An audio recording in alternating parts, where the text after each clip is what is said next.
오늘은 어린아이와 같은 믿음이라는 제목으로 하나님의 말씀을 듣겠습니다.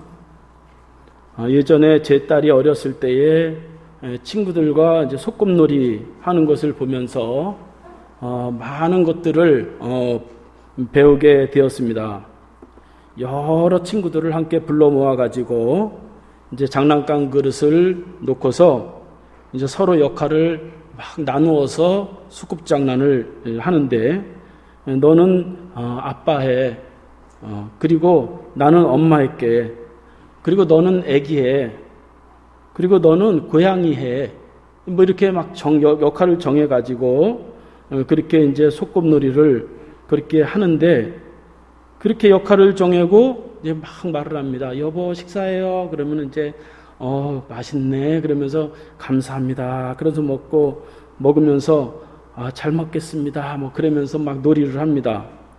그리고 먹는 척을 하는데 모래와 풀을 뜯어다가 막 또 반찬을 만들어 가지고 막 재밌게 이제 그걸 먹죠. 그 강아지 그 고양이 역할을 맡은 애는 하는 게 맨날 거기서 야옹야옹 거리고 있는 거예요. 그런데 그 어린아이들이 그렇게 소꿉놀이를 하는 것을 보면서 그 놀이인데도 불구하고 자기 역할이 정해진 그 자리에서 참 그것을 감당하면서 서로 재밌어하고 웃고 그렇게 떠들면서 참 즐거운 그런 시간을 보내는 것을 볼 수가 있었습니다. 그러니까 어린아이는 그러한 비록 놀이임에도 불구하고 자기의 그 역할들을 서로 믿어주고 또 그 자리에는 서로 순종이 있고 행복이 있고 즐거움이 있습니다.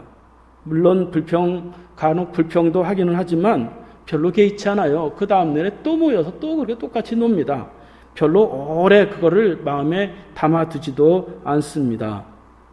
그런 어린아이들이 있었는데, 그런 어린아이들이 말이죠, 저와 여러분들도 다 그런 시절이 있었지만, 그런데 점점점 어른이 되어가면서 이제 나를 과시하고 나를 높은 자리에 올리고 싶은 그런 욕구가 자꾸 생기게 되죠.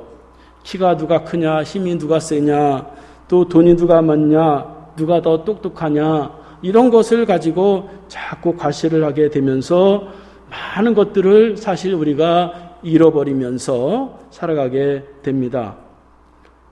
어린아이가 다 어린아이와 같이 살 수는 없지만, 그러나 어린아이가 가지고 있는 그러한 장점들이 많이 있는데, 그러한 어린아이를 통해서도 우리가 삶을 배울 수 있다면 우리에게는 큰 유익이라고 볼 수가 있죠. 예수님은 오늘 본문을 통해서 첫째가 되고자 하는 어떻게 하면 높이 올라갈 수 있느냐 하는 것들을 말씀을 하는데, 제자들이 그것을 자기들끼리 서로 높은 곳에 올라가려고 막 다투고 쟁론했다는 것입니다. 그래서 33절, 34절 말씀에 보면, 가버나움에 이르러 집에 계실새 제자들에게 물으시되 너희가 길에서 토론한 것이 무엇이냐 하시되, 그들이 잠잠하니 이는 길에서 서로 누가 크냐 하고 쟁론하였음이라, 그렇게 기록하고 있습니다.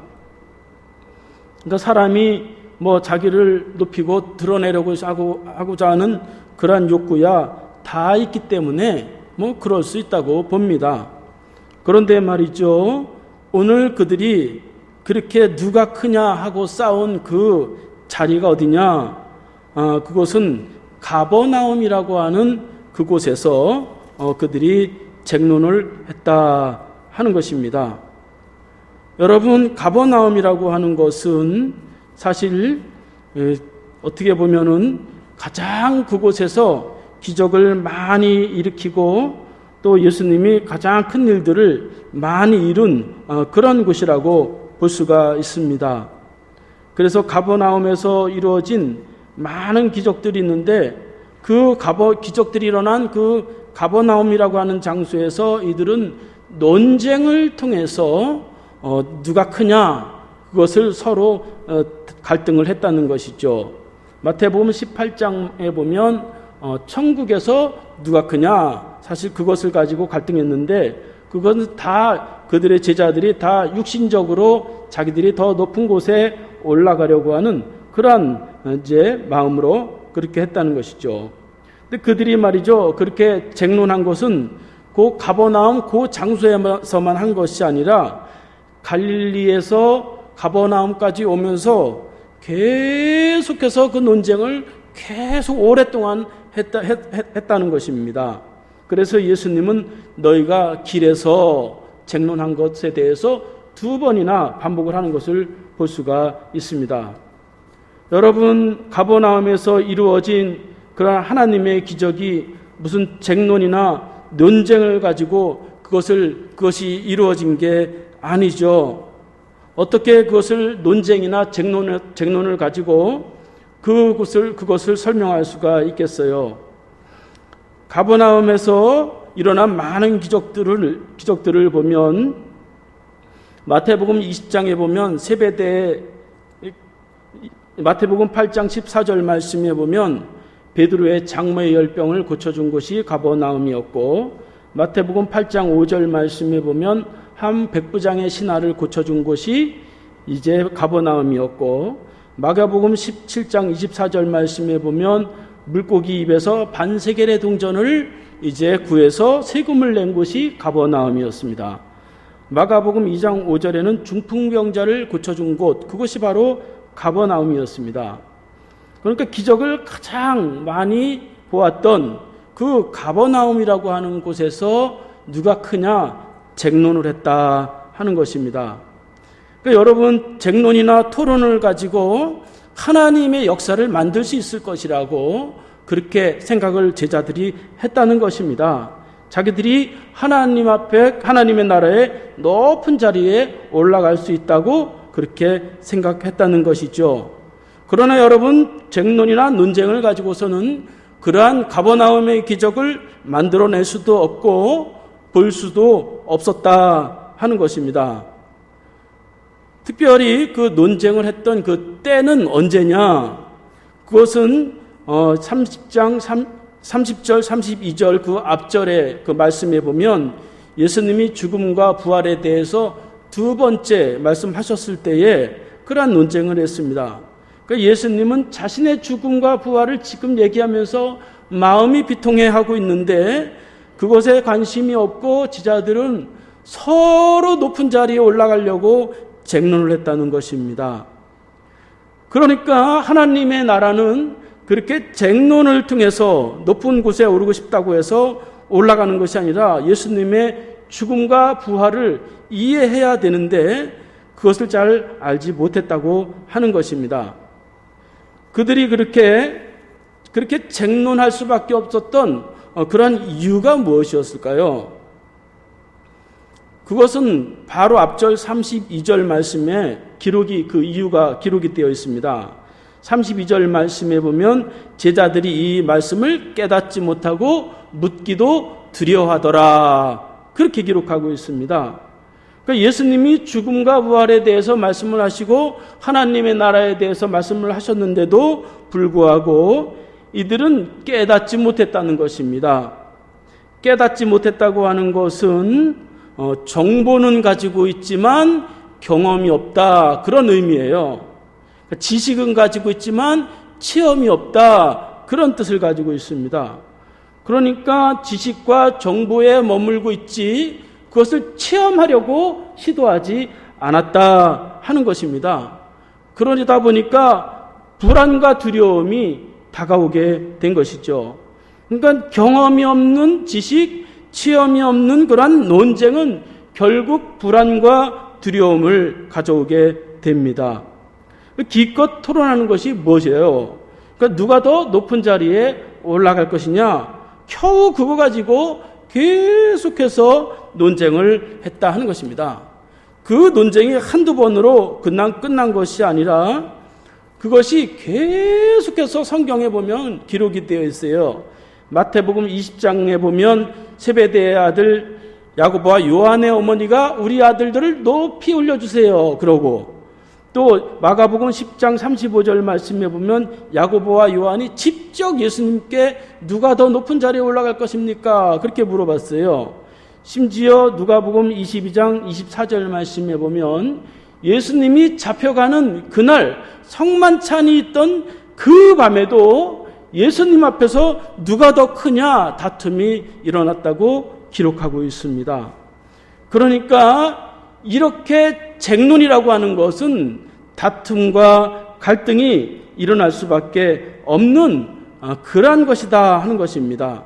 그러니까 논쟁하고 또 토론하고 쟁론해야 될 일들이 있죠. 그러나 그것으로 해결할 수 없는 것들은 우리가 행함과 체험과 경험으로 부딪혀야 된다 하는 것입니다. 기껏 계속해서 논쟁을 해봤자 예수님이 돌아가실 때까지도 그것을 계속해서 논쟁만 했다 하는 것은 바로 저와 여러분들의 그러한 모습이 아니냐 하는 것입니다. 이렇게 하나님은 토론의 대상이나 논쟁의 대상도 아니고 하나님의 축복도 논쟁을 잘하고 또 토론을 잘한다고 해서 이루어지는 것이 아니라 하나님은 믿음의 대상이요 믿음으로 나아가고 순종할 때에 비로소 하나님의 축복과 은혜가 우리에게 임하게 된다 하는 것입니다. 그래서 어떻게 하면은 그러면 그렇게 논쟁과 토론을 넘어서 하나님의 나라를 경험할 수 있겠느냐? 그것은 예수님이 낮은 자리에서 섬기는 자세를 가져라 그렇게 말씀하고 있습니다. 35절 말씀해 보면 예수께서 앉으사 12 제자를 불러서 이르시되 누구든지 첫째가 되고자 하면 뭇사람의 끝이 되며 뭇사람을 섬기는 자가 되어야 하리라 그렇게 말씀하고 있습니다. 예수님은 어떤 사람을 높이시느냐? 그것은 뭇사람의 끝이 되고 더 나아가서 그 끝사람을 섬기는 사람이 되라 그렇게 말씀을 하시는 것입니다. 그러니까 이 말씀을 보면 그러면 꼴찌가 되라 맨날 끝에서만 살아 그런 의미는 아닐 것입니다. 그러니까 마치 약자가 되고 가난한 자가 되고 끝에 있는 것을 합리화시키는 그러한 말은 아니죠. 그러니까 약자 코스프레가 아닙니다. 하나님은 우리를 약자로 되게 하시고 가난하고 그래도 행복하다 그렇게 만들지를 않아요. 여러분 가난해도 우리가 다 행복하게 살 수 있습니다. 그런데 속지 말아야 됩니다. 하나님은 우리가 성공하고 첫째가 되고 우두머리가 되고 리더가 되기를 원하세요. 신명기 28장에 보면 너는 머리가 되고 꼬리가 되지 않게 하시며 위에만 있고 아래에 있지 않게 하시고 꾸어줄지언정 꾸임을 받지 않게 하시고 불통하지 않고 형통한 자가 되게 하신다고 주님이 약속하셨어요. 그러니까 우리가 첫째가 되고 우두머리가 되고 잘난 사람이 되고 1등이 되는 거 그것이 잘못이 아니라 어떤 자세와 어떤 목적을 가지고 있느냐 하는 것이 더 중요하다는 것입니다. 그런 목적이 없이 우두머리가 되고 첫째가 되고 잘난 사람이 되면 결국 하나님이 주시는 그 믿음을 다 잃어버릴 수밖에 없기 때문이죠. 그래서 예수님도 오늘 말씀에 보면 첫째가 되려면 그렇게 조건을 내걸고 있는 것을 볼 수가 있어요. 그 방법은 섬기는 자가 되라 하는 것입니다. 세상은 그렇지 않죠. 세상은 경쟁하고 다투고 싸우고 이기고 남을 짓눌러야 올라가고 1등이 되고 그런데 하나님의 방식은 그렇지 않다는 거예요. 하나님의 방식은 낮은 자리에서 섬기는 자를 하나님은 높이신다 그렇게 말씀하고 있습니다. 예수님은 마태복음 20장 28절 말씀에 보면 인자가 온 것은 섬김을 받으려 함이 아니라 도리어 섬기려 하고 자기 목숨을 많은 사람의 대속물로 주려 함이니라 그렇게 말씀하고 있습니다. 하늘 보좌에서 이 땅 천하고 죄 많은 허물 많은 이 땅에 내려오셔서 이 죄인을 위해서 목숨을 주시기까지 우리를 섬겨주셨다 하는 것을 보여주시면서 나와 같이 하면 높인다는 거예요. 그래서 하나님은 그 섬김의 자리에 있던 이 예수님을 하나님 가장 우편에 높이신 것을 볼 수가 있어요. 요한복음 12장 26절 말씀 보니까 사람이 나를 섬기려면 나를 따르라. 나 있는 곳에 나를 섬기는 자도 거기 있으리니 사람이 나를 섬기면 내 아버지께서 그를 귀히 여기시리라. 그러니까 예수님과 같이 낮은 자리에서 섬기면 예수님과 같이 귀히 여김을 받게 된다 하는 것입니다. 그래서 우리가 낮은 자리에 서는 것을 주저하지 않아야 되고, 낮은 자리에 서는 것을 마치 창피스러운 거나 부끄럽게 생각하지 않아야 된다 하는 것입니다. 그것이 실천하기가 사실 쉽지는 않죠. 그래서 예수님은 다행스럽게도 우리에게 모델을 주셨어요. 샘플을 주셨어요. 그 모델이 누구예요? 오늘 말씀해 보니까 사실 예수님을 따라가면 더 좋죠. 그런데 예수님은 너무 거룩하시고 따라가기가 어려워요. 그런데 아주 쉽게 따라갈 수 있는 모델이 있는데 그가 바로 어린아이다 하는 것입니다. 36절 말씀에 보면 어린아이 하나를 데려다가 그들 가운데 세우시고 안으시며 제자들에게 이르시되, 예수님은 많은 사람들 가운데서 어린아이를 데려다가 12제자 가운데 세웠다는 거예요. 여기 어린아이는 예수님과 관계가 있거나 아는 어린아이가 아니에요. 전혀 모르는 그런 어린아이를 세웠다고 하는 것입니다. 당시 어린아이는 가장 천한 자고 가장 낮은 자로 멸시받던 그런 존재였어요. 그래서 이 사람의 숫자에도 넣지 않는 그런 존재였습니다. 마태복음 14장 21절 말씀에 보면 오병이어의 기적이 일어났을 때에도 여자와 어린아이를 빼고 5,000명이 모였더라. 그렇게 기록을 하고 있어요. 그러니까 아주 천한 이 어린아이를 데려다가 놓고 누구든지 이 어린아이와 같이 하면 높임을 받는다고 말씀을 하고 있는 것입니다. 그러니까 이제 모델화, 내가 어떤 사람이 되겠다 하면 스스로 노력을 하는 것도 물론 필요하지만 내가 그 모델을 정해놓고 그대로 본받고 따라가다 보면 나도 쉽게 그 자리에 도달을 하게 되죠. 그러니까 이 어린아이를 본받으면서 낮아지는 것을 배울 수 있다는 것입니다. 여러분, 어린아이는 말이죠, 물론 단점도 많고 허물도 많죠. 그런데도 어린아이는 참 장점이 많아요. 솔직해요. 자기가 싫으면 싫다, 좋으면 좋다, 그렇게 얘기해요. 또 부끄럽지를 않아요. 제 딸이 말이죠, 필리핀에 가서 1년을 사는데 6살짜리가 영어를 별로 하지도 못했는데 제가 무조건 그 필리핀 유치원에다 보냈어요. 그랬더니 거기서 한국말로 얘기를 해요. 자기 혼자. 거기서 다 영어로 말을 하는데 혼자 한국말로 했는데도 대화가 돼요. 그리고 거기서 창피하질 않아요. 그러다 보니까 한 달 정도 있으니까요, 영어로 한 달 딱 있었는데 영어로 자기가 모든 사람하고 대화를 하더라고요. 저는 그렇게 영어를 빨리 배우는 거를 본 적이 없어요. 그 6살짜리 아이가 말이죠, 밤 10시까지 막 돌아다니면서 다 놀러 다녀요, 영어로. 그래도 저는 3개월 있으면서 음식들 시키지 못해가지고, 아이고 이거 어떻게 시키나 막 입이 안 떨어져가지고. 근데 제 딸이, 아빠 넘버 2 아주 쉬워요, 넘버 2 달라 그래. 간단하더라고요. 그러니까 부끄러움이 없어요. 그러니까 어린아이와 같이 그렇게 생각이 많고 잡음이 많은 것이 아니라 실행한단 말이죠.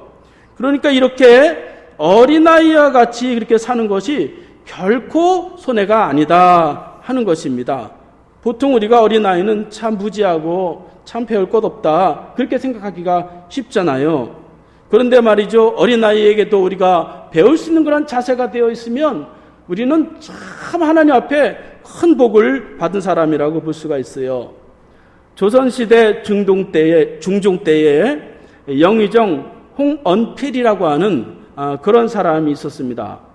하루는 이 영의정 홍언필이 방에서 잠을 자고 낮잠을 한참 자고 있는데 이 배 위가 뭔가 누르는 것 기분이 나고 뭔가 찬 느낌이 나요. 그래서 눈을 딱 떠봤더니 배 위에 독사가 또아리를 틀고 혀를 날름날름거리고 있었어요. 그러니까 독사가 이 심장 가까운 데에 물으면 즉사하기 때문에 큰일 났습니다. 그래서 움직일 수가 없어서 꼼짝 못하고 누워서 있는데 마루에 보니까 6살짜리 손자가 아장아장 놀고 있어요. 그래서 얘야 그렇게 불렀더니 그 손자가 아장아장 걸어오더니 문을 열어보더니 그것을 보고 그냥 나가버리는 거예요. 그러니까 이 홍원필 이 영의정이 그러면 그렇지. 내가 무슨 어린아이한테 무슨 기대를 하겠어. 에휴, 내가 어리석은 사람이지. 그렇게 뭐 나뭇가지라도 좀 갖고 왔으면 좋겠다. 그렇게 생각을 했는데 그냥 나가버리는 거예요. 그래서 실망하고 점점점 두려워하고 속이 바싹바싹 타들어가는데 밖에 나간 그 손자가 아장아장 걸어가더니 그 도랑에서 개구리 한 마리를 잡아가지고 문을 살짝 열더니 문에다가 놓는 거예요. 그 뱀이 그 개구리를 보고 그 영의정 배에서 내려와서 문 쪽으로 가는 바람에 이 홍원필이라고 하는 사람이 살아났다는 것이에요. 그래서 이 홍원필이 깨달았다는 것입니다. 아, 어린아이에게도 배울 수 있는 지혜가 필요하구나 하는 그런 낮은 자세로 이제 업무를 보게 돼서 조선시대에 아주 훌륭한 그러한 영의정의 일을 감당했다는 것입니다. 그러니까 우리가 어린아이라고 해서 너무 무조건 무시할 수는 없다 하는 것입니다. 그런 어린아이의 그런 마음을 우리가 잘 가지고 있을 필요도 때로는 있다 하는 것입니다. 여러분, 어린아이 때 말이죠, 즐거움이 있고 기쁨이 있고 기대가 있잖아요. 애들 노는 걸 보세요. 막 항상 즐겁잖아요. 뭐 그렇게 재미가 있는지 말이죠. 맨날 웃으면서 그렇게 살잖아요. 저도 어렸을 때 교회 다니면서 산타 할아버지가 진짜 있는 줄 알고 크리스마스 때만 되면 막 마음이 막 들떠가지고 혹시 이 산타 할아버지가 하나님이 또 산타 할아버지를 보내서 또 선물을 주는 거 아닌가? 아이고 내가 더 착하게 살아야지. 그런 마음이 있고 즐거움이 있고 기대가 있었어요. 그런데 크다 보니까 이거 다 별거 아니야. 그러면서 하나하나 다 포기해요. 그 다음에 이 험악한 세상을 살아가면서 이런 다툼과 모함과 계략을 배우고 이러면서 그런 마음들을 다 잃어버리고 나니까 이제는 별로 그런 감동도 없고 기대도 없고 즐거움도 다 잃어버리는 것을 볼 수가 있습니다. 우리가 이런 데 길들여가는 것 별로 그렇게 좋은 것은 아니다. 어린아이와 같은 그러한 순수한 마음을 통해서 우리가 하나님을 만날 수 있다 하는 것입니다. 여러분, 가정에서 교회에서 이렇게 각자가 어린아이와 같은 마음으로 살아가면 부부가 다툼이 있겠습니까? 교회에서 어린아이와 같이 그렇게 다 믿어주고 즐겁게 대하고 그렇게 하면 무슨 다툼이 있겠어요? 이렇게 우리가 하나님 앞에서 어린아이와 같은 마음을 잃지 않아야 된다 하는 것입니다. 그러면 어떻게 그 어린아이 마음을 구체적으로 우리가 본받을 수 있습니까? 그것은 어린아이를 영접해야 된다 하는 것입니다. 37절 말씀에 보면 누구든지 내 이름으로 이런 어린아이 하나를 영접하면 곧 나를 영접하며 누구든지 나를 영접하면 나를 영접함이 아니요 나를 보내신 이를 영접함이니라. 그렇게 말씀하고 있습니다. 예수님은 어린아이를 영접하면 나를 영접하는 것이고 나를 영접하면 곧 하나님을 영접하는 것이다. 그렇게 말씀하고 있습니다. 하나님은 가장 높은 곳, 가장 위대한 분, 가장 능력이 많으신 분인데 그분을 영접하는데 가장 낮은 자를 영접할 때에 비로소 그 높으신 분을 영접하게 된다 하는 것입니다. 영접한다고 하는 원어의 뜻은 데코마이라고 하는데 환영하는 마음으로 받아들인다는 거예요. 기쁜 마음으로 받아들인다는 것입니다. 누구를요? 어린아이를. 여기서는 어린아이만 말하는 것은 아닙니다. 누가 마태복음 24장에 보면 낮은 자로, 작은 자로 말해주고 있죠. 소자로. 그러니까 어린아이와 같이 아주 보잘것없는 사람을 환영하며 받아들이는 그 사람을 하나님이 만나 주신다고 하는 것입니다. 근데 쉽지는 않아요, 사실. 제가 이 밖에다가 방방장을 설치를 했더니 온 동네 애들이 말이죠 와가지고 얼마나 말썽을 부리는지 몰라요. 그러니까 어린애들이 막 와서 한 30분만 이 교회 와서 막 뒤집어 놓으면 저는 하루 종일 치워야 돼요. 이게 얼마나 에너지가 넘치는지 말이죠. 그래서 제가 지난주에 보니까 이 애들이 말이죠. 수도꼭지를 틀어가지고 교회에다가 다 물을 뿌리고 또 장난감을 서로 던져가지고 머리가 찢어가지고 부모가 찾아왔어요. 그래서 제가 화가 나가지고 막 그랬어요. 야, 이제 오지 마. 네, 그랬어요. 막 화가 나가지고. 그러고 나니까 교회가 조용해요. 일주일 내내 아무런 소리도 들리지 않아요. 그래서 제가 깨달았어요. 야, 교회가 이렇게 조용해서 되겠나. 말썽을 부리는 애가 있더라도 교회는 이 시끌시끌한 이 사람이 웅성웅성 해야 되는구나 하는 것들을 깨달았어요. 그래서 제가 하나님 앞에 회개했어요. 어린아이를 환영하라고 했는데 제가 이렇게 어린아이를 쉽게 판단하고 그랬군요. 제가 이제 어린아이들이 저지른 거를 제가 다 감당하겠습니다. 그렇게 하나님 앞에 기도했습니다. 마태복음 18장 3절 말씀에 보면 어린아이를 영접하지 않는 사람에 대해서 더 세게 말해주고 있어요. 그래서 어린아이와 같이 되지 아니하면 천국에 들어갈 수 없느니라, 그렇게 말씀하는 것을 볼 수가 있습니다.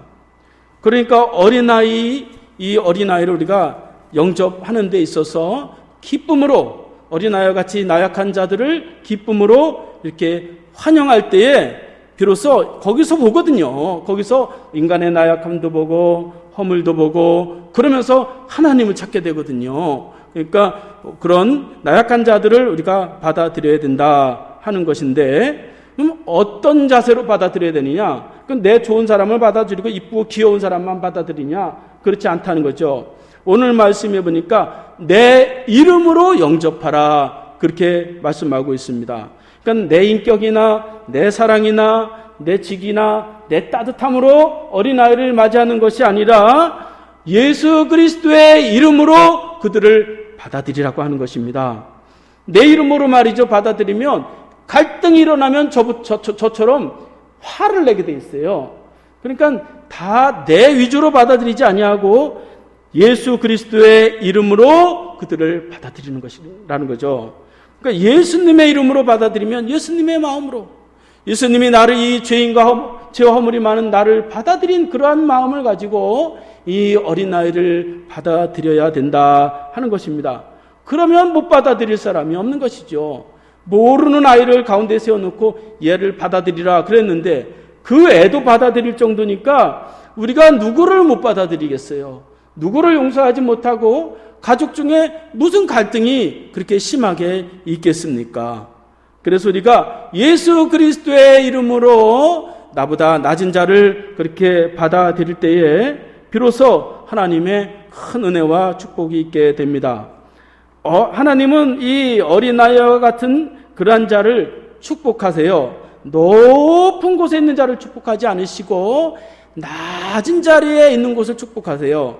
그래서 물이 높은 곳에서 낮은 곳으로 흐르듯이 하나님의 축복은 그 낮은 자리로 그렇게 가게 되어 있습니다.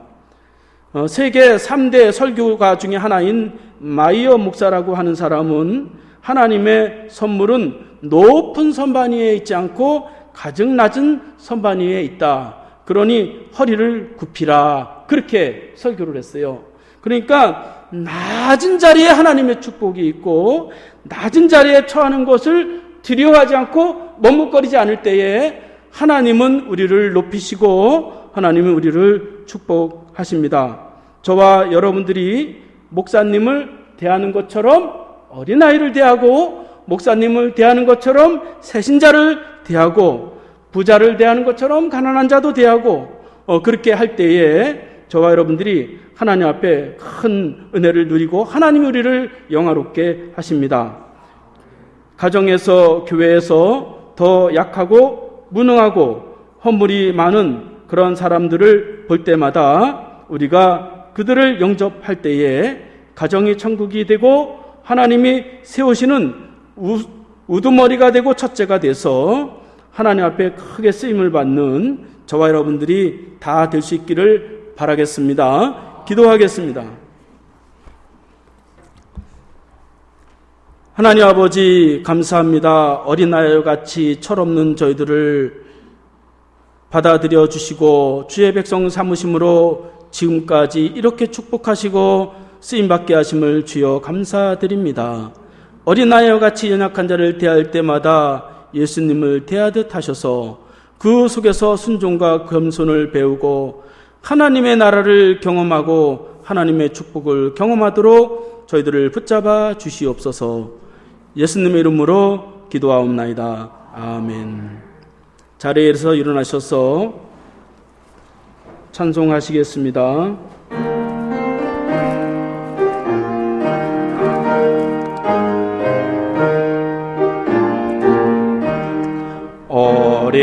어린아이 같은 우리 미련하고 약하나 주의 손에 이끌리어 생명길로 가겠네. 한 걸음 한 걸음 주 예수와 함께 날마다 우리 걸어가리. 기도하겠습니다.